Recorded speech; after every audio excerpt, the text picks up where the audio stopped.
বায়েজিদ বোস্তামি রহমতাল্লিল আলামিন এর জীবনী। বায়েজিদ বোস্তামি রহমতাল্লিল আলামিন ইসলামের সুফি ধারার একজন বিখ্যাত সাধক ও পীর ছিলেন। তাঁর পুরো নাম ছিল আবু ইয়াইদ তায়ফুর ইবনে ঈসা ইবনে সুরুশান। তিনি পারস্যের বোস্তান নামক স্থানে ৮০৪ খ্রিস্টাব্দে জন্মগ্রহণ করেন এবং ৮৭৮ খ্রিস্টাব্দে ইন্তেকাল করেন। তাঁর উপাধি ছিল সুলতানুল আরেফিন, আধ্যাত্মিক জ্ঞানের অধিপতি। বায়েজিদ বোস্তামি রহমতাল্লিল আলামিন একজন স্বল্পবাক, নিভৃতচারী এবং অত্যন্ত ধ্যানমগ্ন ব্যক্তি ছিলেন। তাঁর ধ্যান এবং আধ্যাত্মিকতার মাধ্যমে তিনি অসংখ্য মানুষের হৃদয়ে আলোর সঞ্চার করেন।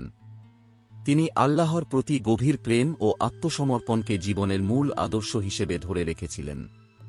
একটি স্মরণীয় ঘটনা। বায়েজিদ বোস্তামি রহমতাল্লিল আলামিন এর জীবনে এমন একটি ঘটনা আছে যা তাঁর মা বাবার প্রতি শ্রদ্ধা ও ভালোবাসার উদাহরণ হিসেবে সুপরিচিত। একদিন তাঁর মা রাতে পানি চাইলেন। তিনি তখন ঘুমিয়েছিলেন। মায়ের ডাকে সাড়া দিয়ে তিনি উঠে একটি পাত্রে পানি নিয়ে এলেন, কিন্তু দুর্ভাগ্যবশত পানি আনতে তাঁর একটু সময় লেগে যায়। এই সময়ে তাঁর মা পুনরায় ঘুমিয়ে পড়েন। তাঁর মা যাতে আবার পানি চাইলে সঙ্গে সঙ্গে দেওয়া যায়, এই ভাবনায় তিনি পানি ভর্তি পাত্র হাতে নিয়ে দাঁড়িয়ে রইলেন। সারা রাত এভাবেই দাঁড়িয়ে থাকলেন। ভোর হওয়ার পর তাঁর মা ঘুম থেকে জেগে দেখলেন তাঁর পুত্র পানি হাতে নিয়ে দাঁড়িয়ে আছেন। এ ঘটনা শুনে তাঁর মা অভিভূত হয়ে দোয়া করলেন, আল্লাহ তুমি আমার সন্তানকে এমন আধ্যাত্মিক জ্ঞান দান করো যা পৃথিবীতে বিরল। এই ঘটনা বায়েজিদ বোস্তামি রহমতাল্লিল আলামিন এর জীবনে আল্লাহর প্রতি নিবেদন ও মায়ের প্রতি ভালোবাসার এক উজ্জ্বল উদাহরণ হয়ে আছে। তার জীবন থেকে আমরা শিখতে পারি যে আধ্যাত্মিকতা এবং মানবিকতার মূল ভিত্তি হল শ্রদ্ধা, ভালোবাসা এবং আত্মসমর্পণ। বায়েজিদ বোস্তামি রহমতাল্লিল আলামিন এর জীবনের এই ঘটনাটি শুধুমাত্র তাঁর মায়ের প্রতি ভালোবাসা এবং শ্রদ্ধার উদাহরণ নয়, বরং এটি আল্লাহর প্রতি একনিষ্ঠতা এবং আধ্যাত্মিকতার গভীরতাকেও তুলে ধরে। তিনি তাঁর মাকে সন্তুষ্ট রাখতে যে ত্যাগ এবং ধৈর্যের পরিচয় দিয়েছিলেন তা আজও মানুষকে অনুপ্রাণিত করে। আধ্যাত্মিক দীক্ষা ও শিক্ষা।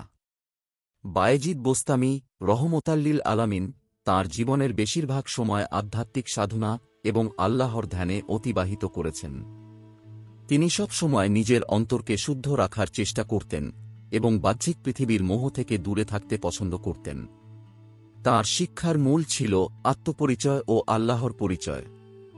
তিনি বিশ্বাস করতেন আল্লাহকে ভালোবাসার মাধ্যমে মানুষ নিজেকে ভালোভাবে চিনতে পারে এবং প্রকৃত সুখ অর্জন করতে পারে।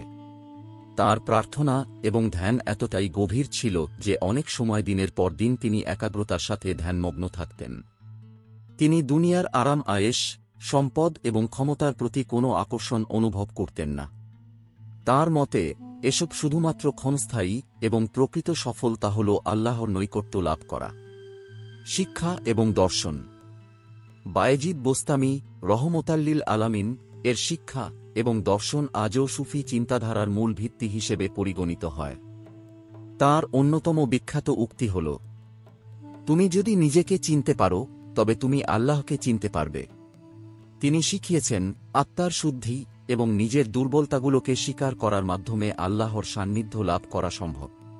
তিনি অহংকার এবং আত্মম্ভরিতাকে মানুষ এবং আল্লাহর মধ্যকার প্রধান প্রতিবন্ধকতা হিসেবে দেখতেন। মৃত্যুর পর তাঁর প্রভাব। বায়েজিদ বোস্তামি রহমতাল্লিল আলামিন এর ইন্তেকালের পরও তাঁর শিক্ষা ও দর্শন মানুষের জীবনে দিক নির্দেশনা দিয়েছে। তাঁর মাজার পরবর্তী প্রজন্মের সুফি সাধক এবং সাধারণ মানুষের কাছে একটি তীর্থস্থানে পরিণত হয়েছে। মানুষ আজও তাঁর জীবনের ঘটনা এবং শিক্ষা থেকে অনুপ্রাণিত হয়ে নিজেদের আধ্যাত্মিক জীবন গঠন করতে চেষ্টা করে। বায়েজিদ বোস্তামি রহমতাল্লিল আলামিন এর জীবন আমাদের শেখায় যে আল্লাহর প্রতি গভীর প্রেম, ধৈর্য এবং বিনম্রতা মানুষের জীবনে প্রকৃত শান্তি ও সফলতা নিয়ে আসতে পারে।